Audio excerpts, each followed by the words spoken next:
Pozdravljeni! Spoznali boste, kako uporabljamo kompas. Kompas je naprava za določanje smeri neba.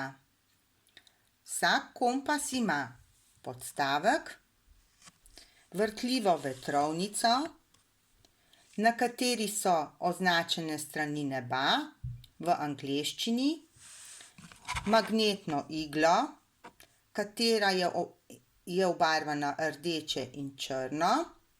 Na vrtljivi vetrovnici sta dve vzporedni zlati kratki črtici. Šolski kompasi imajo tudi vrvico, da jo lahko obesimo okrog vratu, ko se odpravimo na raziskovanje v naravo. Kako ga uporabljamo? Položimo ga na vodoravno podlago. Lahko ga damo tudi na iztegnjeno dlan.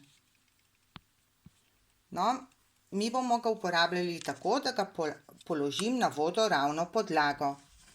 Z eno roko držim podstavek, z drugo roko pa vrtim vrtljivo vetrovnico toliko časa, da se rdeča magnetna igla postavi med dve zlati črtici. In tam je sever.